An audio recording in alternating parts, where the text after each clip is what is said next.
Hey there, I'm John with BoardGameGeek, and today we have Travis Chance here with Colossal Games. Hi, how you doing? It looks like you want to show us Ruination. It's Ruination. So this is my own game, my own little design. Well, that is not little.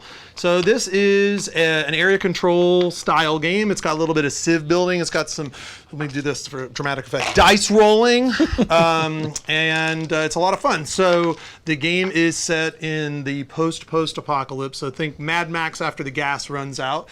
We're in this kind of interesting part of the world, this Eurasian, Mongolian, Kazakhstani part of the world, and there's the sanctuary, and there is a fellow who runs this territory that's created this great place to live, and we're all these different hordes that are sort of warring within this territory for the very limited resources at our disposal. Okay.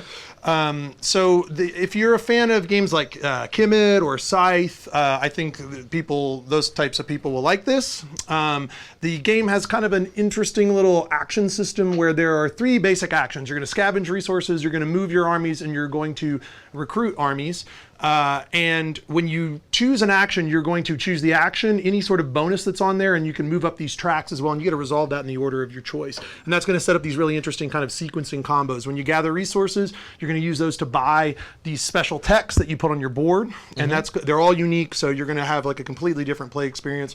Or you're going to recruit these mercenary special units to your armies that are super powerful and have these kind of big boom boom effects when they come into play. Yeah. When you move, you're going to move into the territories and you're going to fight. But what I think is, it's pretty obvious, right?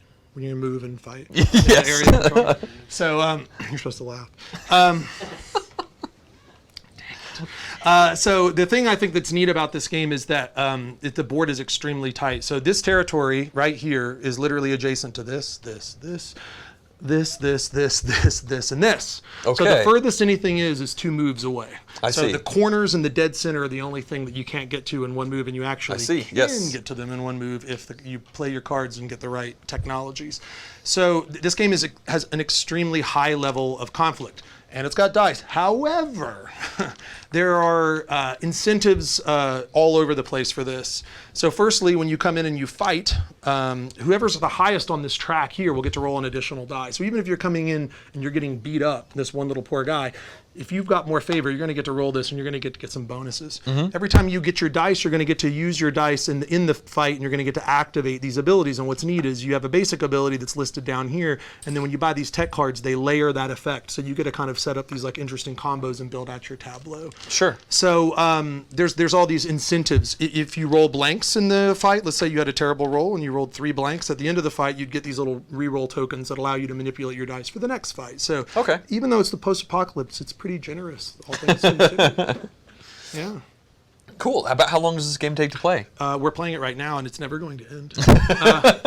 It's about 30 minutes per player. It plays pretty quickly, actually. Okay. Your turns are pretty snappy. You'll have those big kind of combo-y moments, but a lot of the game is centered around this conflict, and then your ability to kind of get back into the game. Like if you're completely annihilated from the map, on your next turn, you could literally have half of your army back out just through the generous systems within the game. Sure. And what's the player count? The player count is 2 to 4. Okay. Yeah. Awesome. So what's the release plan for this one? Well, it launches tomorrow on Kickstarter on my 42nd birthday.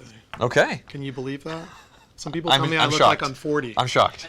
Yeah. I don't look a day over 41.